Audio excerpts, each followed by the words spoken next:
In 1852, a Canadian inventor named Abraham Gessner discovered how to make kerosene from crude petroleum.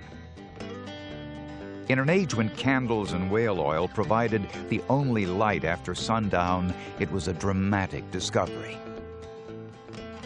Borrowing a page from alcohol distillers, Gessner used a primitive still-type system to distill and refine crude petroleum by heating it and separating its various elements. One of those elements was kerosene, which he found burned longer and cleaner than whale oil. The superiority of kerosene was not only in the fact that it was a better illuminant, but it was ever so much cheaper. Whale oil was getting extremely costly. Town gas, for example, about 1860, you could light your house with town gas for about $10 a month. You could light your house with kerosene for $10 a year. Created over millions of years by heat and pressure, petroleum is formed when living things die and decay and are converted to carbon-based minerals. The Bible records that Noah applied petroleum to the ark as a waterproofer. 1,000 years before Christ, the Chinese were burning it in lamps. And by 1100 AD, Christian crusaders found they could set petroleum ablaze to make Greek fire, which they hurled at their enemies in battle. Early Americans gathered the black goo from pools where it had oozed to the surface. By that time, the principal use of petroleum was as a medicine. Petroleum was thought to be good for rheumatism or for arthritis or as an eye salve, various kinds of medicinal uses. As long as petroleum was limited to use as an ointment or toothache remedy, there was little reason for men to spend much time searching for it. A few hundred gallons skimmed off pools each year more than met the demand. But the discovery of kerosene changed all that. Within a year of Gessner's discovery, his kerosene works was producing 5,000 gallons a day, and the need for more crude petroleum became critical. By 1859, 34 startup companies were producing $5 million worth of kerosene annually. The rush to find oil, and with it, huge fortunes, was on. Among the fortune hunters was a man named George Bissell. Bissell heard that salt miners in western Pennsylvania were complaining that their digs were being contaminated by oil. Hearing the news, he hired Edwin L. Drake to investigate and determine if the region held any potential for profit. Edwin L. Drake, I think, is one of the most fantastic figures in American industrial history. He was a railroad conductor, a hotel clerk, an agricultural worker. Here is a man who had no technical background at all. Drake sought drilling help from some of the people in the area who were experienced salt well drillers. He found William Smith, known to everyone as Uncle Billy, and hired him at the royal sum of $2.50 a day to come to Titusville and help him drill this well. Smith went to work in a pump house that Drake had bought months before. He began by building a kind of battering ram out of white oak, which was used to pound metal pipe into the ground. The crude method worked for a while, but the human-powered contraption was useless when they hit bedrock 39 feet down. Drake hooked a steam engine to the ram and continued to pound into the earth. For months they drilled in vain. Then, on August 29, 1859, with the project on the verge of cancellation, Drake came to check on Smith. He found the blacksmith and his sons not drilling, but standing guard at the site. Around them were tubs and barrels filled with oil. Drake had made the most important oil strike in history. He had persistence, he had imagination, he didn't know what couldn't be done.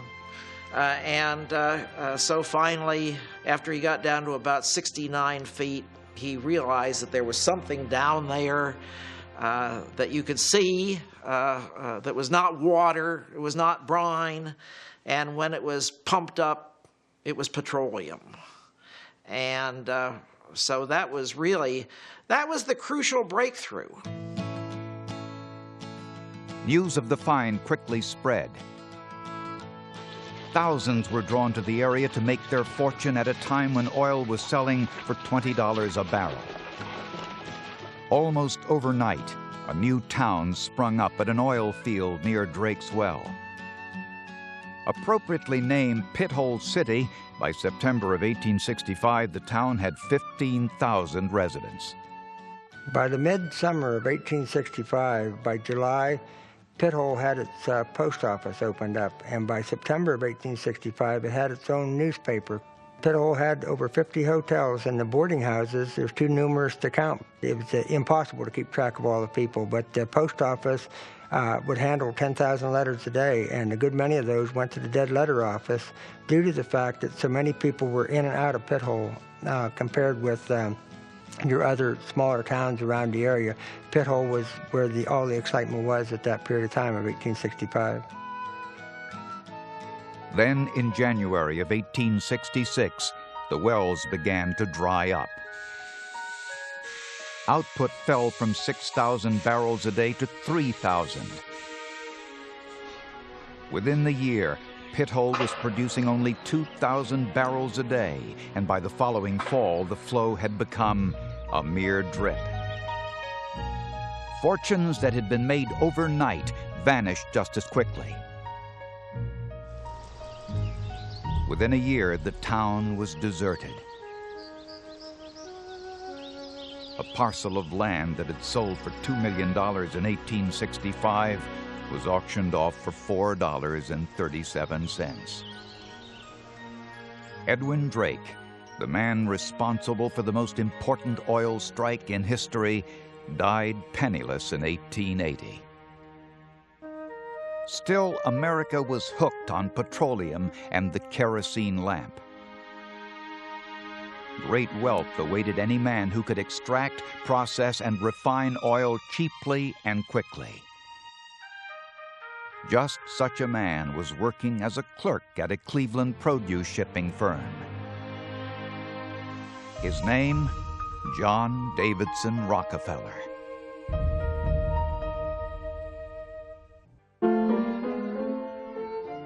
John Davidson Rockefeller got into the oil business almost as an afterthought. At the age of 19, he and a partner had formed a produce shipping firm in Cleveland, Ohio, specializing in pork, salt, and wheat. During the early years of the Civil War, Rockefeller's produce firm prospered as wartime demands for these staples increased. Already a wealthy man by his late 20s, Rockefeller saw the future one cold fall day in 1863 when a new railroad reached Cleveland.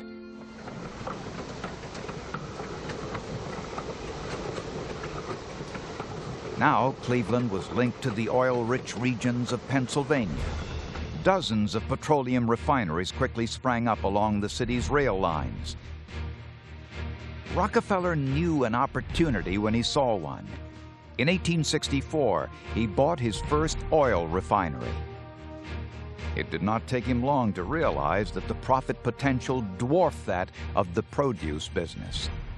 He became convinced that his future lay in oil, not commodity exchange.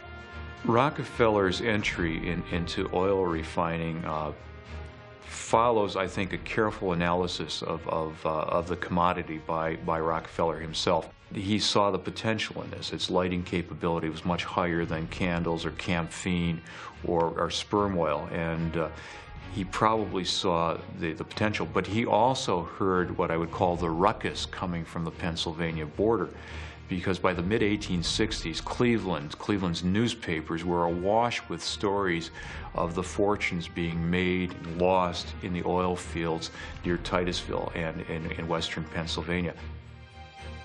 Rockefeller's partner, Maurice Clark, did not share his enthusiasm for the oil industry. the partners reluctantly decided to part ways. The two agreed to bid against each other for the firm's assets, including the refinery. The stakes were high for both men, but Rockefeller's resolve was unwavering. That was the day that determined my career. I felt the bigness of it, but I was as calm as I am talking to you now. John Rockefeller. In the end, Clark bid $72,000. Rockefeller bid $72,500. It was a $500 difference that altered the course of history. Immediately upon taking control of the company, Rockefeller focused his energies exclusively on oil. As the Civil War ended and America's economy became more and more industrialized, demand for kerosene grew in the nation's rapidly expanding urban areas. Rockefeller's profits soared. In 1866 alone, sales of Rockefeller kerosene reached $2 million. Despite his success, Rockefeller was not content, but his drive to expand his operations was at the mercy of his suppliers, over which he had virtually no control. John D. Rockefeller was concerned about the fluctuating prices in the oil industry. It was a boom-bust industry, and he thought that if he could stabilize the industry, this would not only be good for America, but it would be good for John D. Rockefeller. To Rockefeller, stabilize meant control, and the best way to get control was to buy it. He bought his own ships to transport Rockefeller kerosene from Cleveland to the Midwest, tanker cars to transport crude oil to the company's refineries and warehouses in New York. He even purchased forest reserves of white oak timber to ensure the company had an adequate supply of barrels. But there was one more thing left to conquer, and for help, Rockefeller turned to a man who was to become his closest business associate and friend, Henry Flagler. Flagler joined Rockefeller in 1867. He had a kind of an interesting background as well. He had been selling produce and mostly distilling whiskey. And he made quite a bit of money, but unfortunately he also lost all of the money. One of these gentlemen up and down several times until he joined Rockefeller in 1867. He was sort of the perfect counterpart to Rockefeller. He was energetic and outgoing, sort of an extrovert to offset Rockefeller's very introverted kind of personality. And the two of them made an ideal team. Together, Rockefeller and Flagler were determined to protect the oil industry and themselves from the chaos of economic uncertainty. But to do so, they would have to wrestle control away from the most powerful industrial force in America. In 1870s America, the railroads were all powerful. The growth of American industry was dependent on the rapid transportation of goods and supplies. Rockefeller's Standard Oil was no exception. But while other industries cowered before the powerful railroad companies, Henry Flagler called their bluff. As Secretary of Standard Oil, Flagler was assigned to negotiate shipping rates with the railroads. He went after his task with a ruthlessness and aggressiveness the likes of which the railroads had never seen. Flagler was in an excellent position to negotiate since Standard Oil had a stranglehold on the oil industry. By 1871, Standard Oil transported by rail over 1 million barrels of crude oil and kerosene. The threat of losing Standard shipping business was more than the railroads wanted to risk. Flagler could dictate the price. If he wanted a rebate from the railroad so that he would have a competitive advantage, all he had to do was tell them that he was not going to pay their price. He was going to pay only something less. If they didn't like that, they could go to some other refiner. The problem was there weren't any other refiners. Their relationship with the railroads gave Standard Oil an incredible competitive advantage in the petroleum market. Rockefeller's competitors were faced with a stark choice: sell out to Standard Oil or go bankrupt.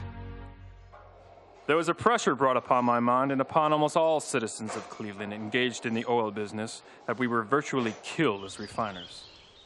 If we did not sell out, we should be crushed. John Alexander, President, Schofield and Company. To Rockefeller, it didn't matter how his competitors or even the public viewed Standard's business practices.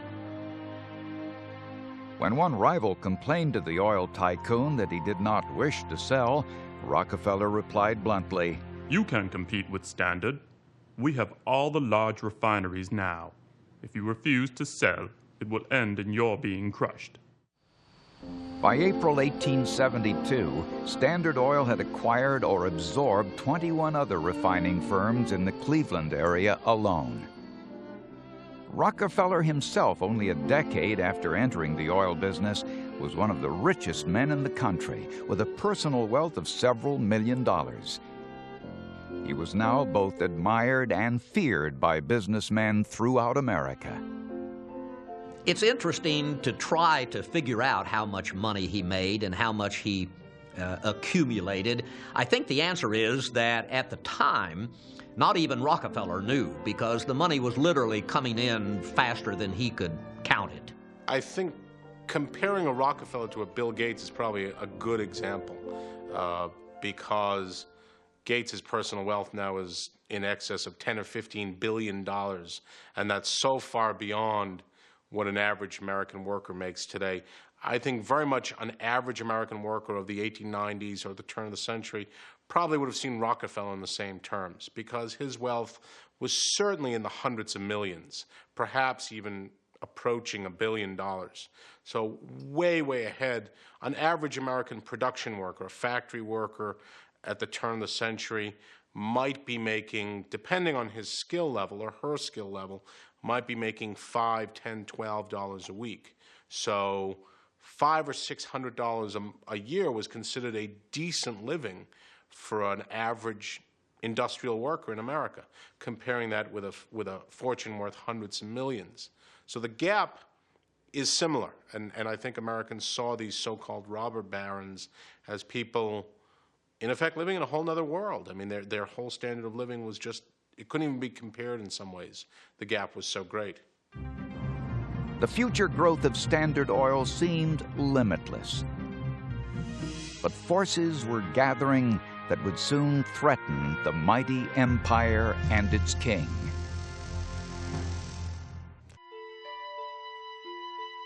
By 1879, after 15 long years of intimidation, force, and strong arm tactics, the Standard Oil Company controlled an incredible 90% of all refinery operations in the United States. But Rockefeller's overwhelming power caused some Americans to fear that the free enterprise system was in danger. Without competition, there was no force that could check what Standard could do to prices if it so chose. It's looked upon as the monopoly, the evil trust, and it's looked upon at this point in what it begins to be known as the American Progressive Era as the antithesis of what America should be. Criticism of Rockefeller reached unprecedented levels. His enemies proclaimed that Standard Oil was legally chartered only in Ohio, and that under the laws of the time, the company had no right to own refineries or warehouses in other states. Moving quickly to protect himself, Rockefeller came up with a brilliant plan. In 1882, he organized the Standard Oil Trust. The trust is a legal form of business organization, and in the latter part of the 19th century, it was the mechanism by which monopolies were created. What Rockefeller did with all of his oil companies, he, in a sense, folded them into the Standard Trust that ended up owning all of the shares of these companies. Rockefeller could control all of these and operate as a monopoly. With his refining and distribution interests protected by the trust, Rockefeller set his sights on production. A golden opportunity soon presented itself. In the late 1880s, the Pennsylvania oil fields began to dry up. The center of the nation's oil production shifted west to newly discovered sources in Ohio and Indiana. The trust began buying up all the petroleum-rich properties it could get its hands on. By 1891, despite the fact that it had owned virtually no oil fields just a decade before, Standard now produced over 25% of the nation's total output of crude and refined nearly 90%. The nation was totally dependent on kerosene for light, and Standard controlled virtually every drop. It was simple supply and demand, and Rockefeller, for all intents and purposes, was the only supplier. Standard Oil seemed unstoppable. But on November 1st, 1879, the U.S. Patent Office awarded patent number 223898 to Thomas Edison.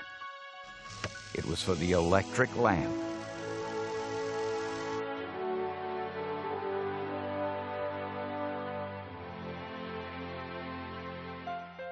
Edison found that his lighting system would be so cheap that only the wealthy could afford to burn candles. But of course, it was not the candle makers who had the most reason to be concerned.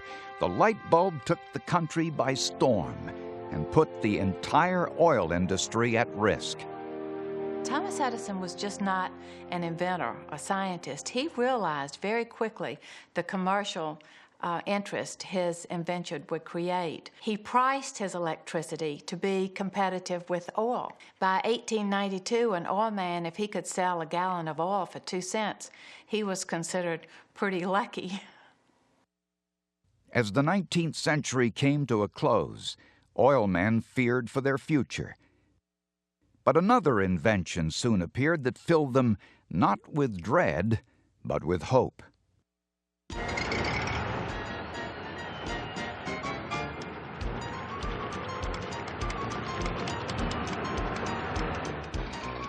Henry Ford's automobile ran on an internal combustion engine powered by gasoline, a derivative of petroleum. About the same time frame that most American homes were beginning to be electrified, the horseless carriage came along, the development of the internal combustion engine, and then the mass marketing of those so that every home could have an automobile, and they were all powered by gasoline, so one door opens when one door closes. The automobile had saved Rockefeller's industry from oblivion. But another threat to the Rockefeller empire was emerging as the 20th century began. A new oil-producing region of the country being developed by a rough-and-tumble breed of men far removed from the Eastern establishment of John Rockefeller and Standard Oil. They were called wildcatters.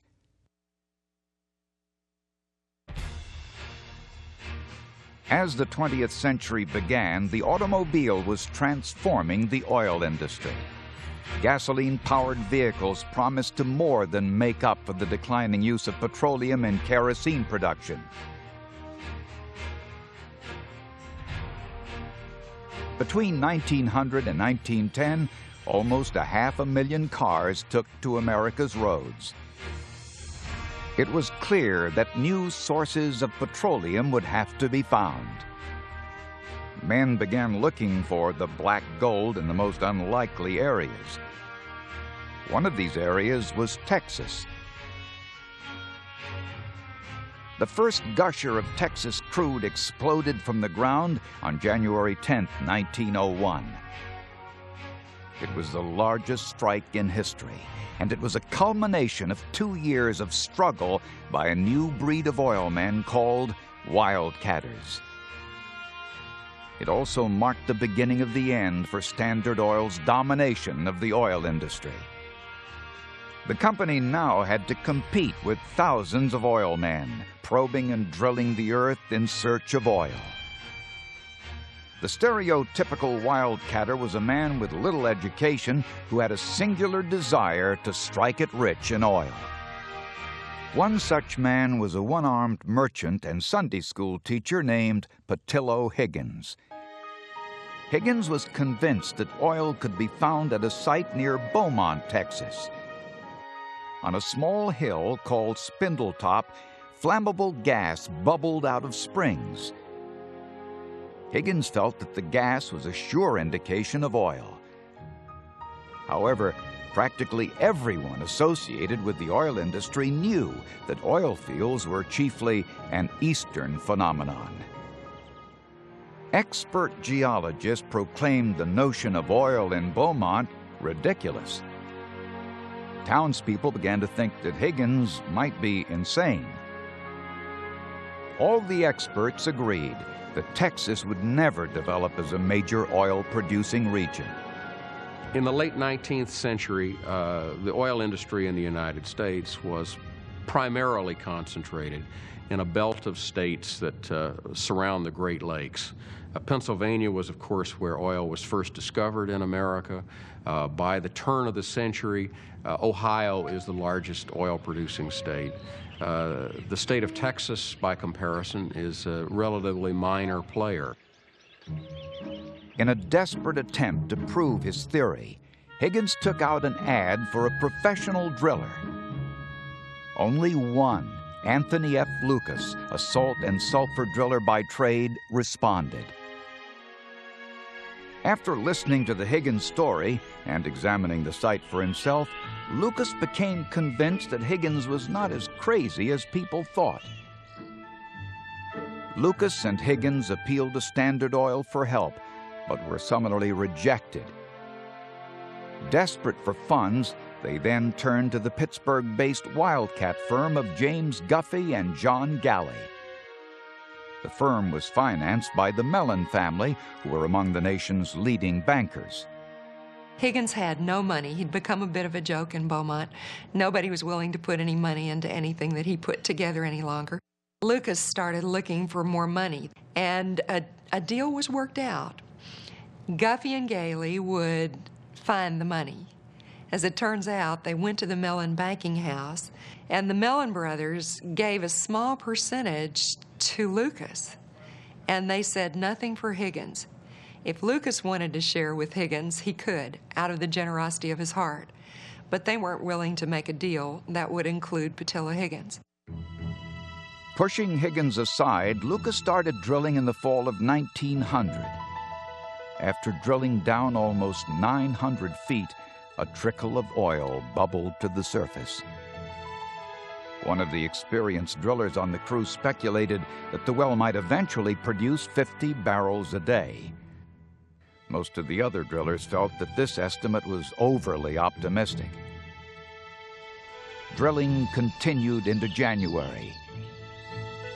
Each day, new pipe was added as the drill bored deeper and deeper into the Texas earth. On the 10th day of the new year, Spindletop began to shake. Then it erupted.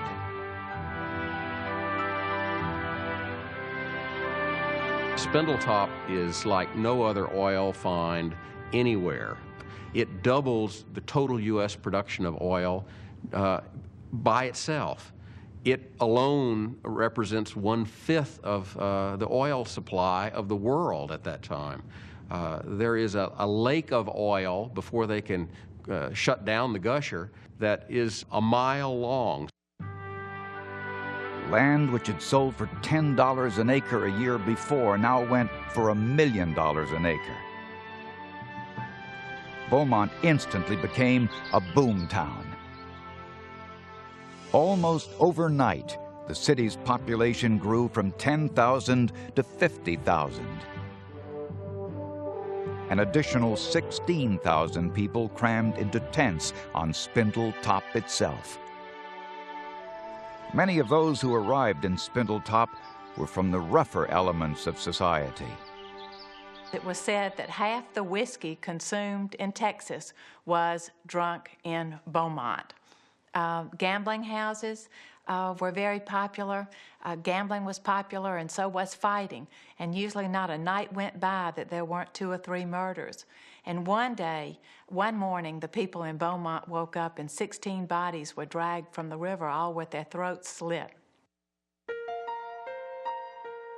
But it was not only the worst elements of society that came to Beaumont. The prostitutes, swindlers, and thieves who descended on East Texas mingled with some of America's wealthiest families. Members of the Mellon clan made frequent visits to check on their investment at Spindletop. When it became clear that James Guffey lacked skill as a manager, the Mellons got nervous. Recognizing the incredible value of their investment in the Texas wilderness, Andrew Mellon offered to sell the family's interest in Spindletop to Standard Oil. In one of the greatest errors in the company's history, Standard Oil rejected the offer. Andrew Mellon immediately sent his younger brother William to take over management from Guffey. Using the family's vast resources, William resolved to build an oil company that could compete with the colossus known as Standard. With Spindletop producing 3,000 barrels of oil in an hour and oil storage capacity limited, the Mellons' first challenge was getting the oil quickly to market. William then ordered construction of a 450-mile pipeline linking the Mellon oil fields to the family's refinery at Port Arthur on the Gulf Coast. The oil could now be transported to markets around the globe. The company William built was to become known throughout the world as Gulf Oil. But Gulf was not the only new company to emerge from the Spindletop gusher. After hearing about the Spindletop find, a former Standard Oil pipeline supervisor and wildcatter named Joe Culligan came to Beaumont and quickly organized the Texas Fuel Oil Company. By 1905, Culligan had acquired a number of production sites in the Beaumont area and had purchased 4 large oil tankers to transport his petroleum. He renamed his company Texaco. The size of the Spindletop discovery meant the whole oil industry was going to change. We were already moving in a direction away from the Standard Oil monopoly prior to the discovery of Spindletop, but Spindletop certainly accelerated that. When this field came in, all kinds of new oil companies developed out of it. And the 2 biggest ones that come directly out of Spindletop were Gulf Oil and Texaco. By 1910, Texas-based oil companies were starting to compete for markets throughout the country. The once invincible Standard Oil began to show cracks. In 1911, those cracks burst. On January 6th, the United States Supreme Court ruled that the Standard Oil Trust was in violation of federal laws which prohibited the restraint of trade. Chief Justice Edward White ruled that Standard Oil would have to be broken up. The breakup of Standard Oil transformed the oil industry in very short order from essentially a one-company industry, at least in the United States, to one of the most competitive industries around. Mobil, Chevron, Exxon were all Standard Oil Company breakup. You've got Shell, BP, who are not, Texaco, who are not. But you're looking at the majority of the privately owned oil companies in the world were Standard Oil spinoffs. The new companies that resulted from Standard's breakup and those that emerged from the Texas oil fields would fiercely compete with each other in the decades to come. Their competition was to transform the very nature of American life. In the decades following the breakup of Standard Oil, America became more dependent than ever on petroleum. Even during the Great Depression, the number of gas-powered cars on the nation's roads continued to grow. And during both world wars, American victory was assured by the nation's domination of world oil supplies.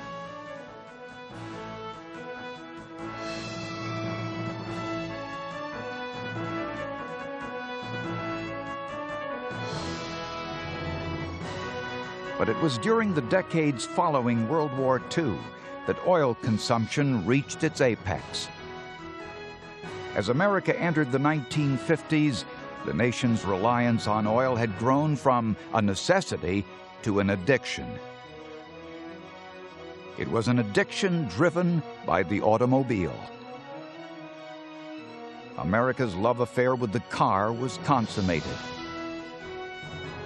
Between 1945 and 1950, the number of vehicles on America's roads climbed from 26 million to 40 million.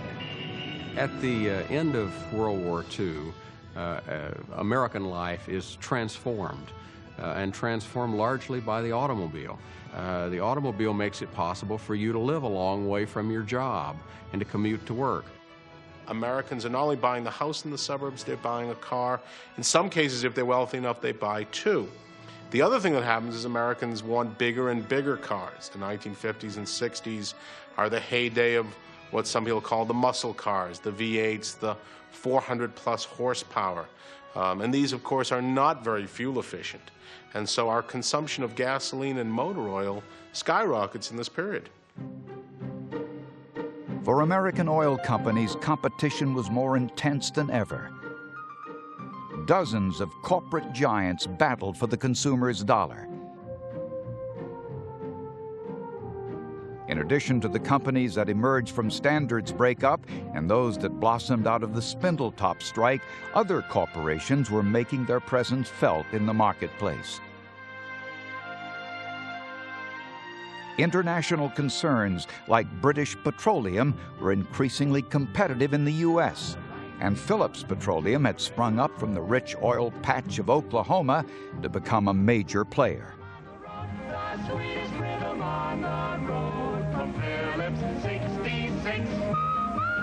Drive with Light View. You knew Light View.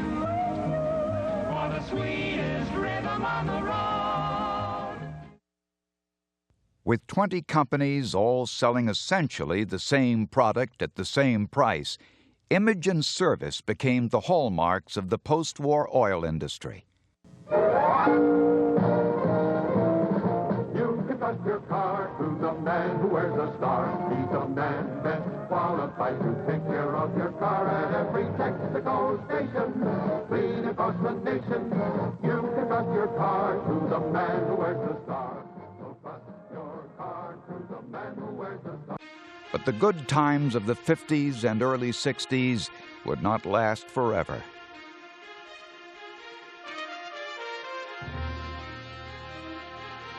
Prosperity brought with it its own problems. America's oil fields were proving unable to keep up with demand. By the late 1960s, the nation relied on imported oil to keep the economy strong. Then, in the early 1970s, oil-dependent America's nightmares came true. 13 oil-producing countries in the Middle East and South America formed OPEC, the Organization of Petroleum Exporting Countries. In 1973, OPEC placed an oil embargo on the U.S. and other nations that had supported Israel against the Arab states in the Yom Kippur War.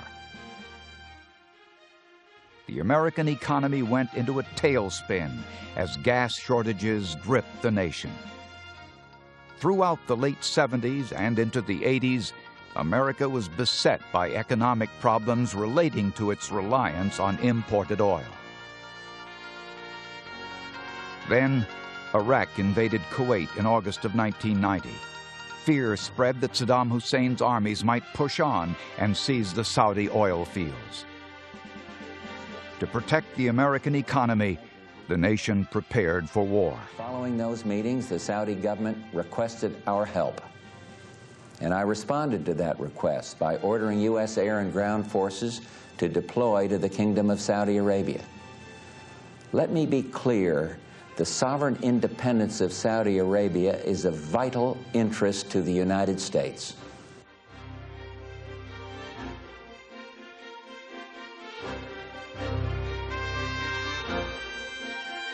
After an intensive aerial bombardment, Iraq withdrew from Kuwait.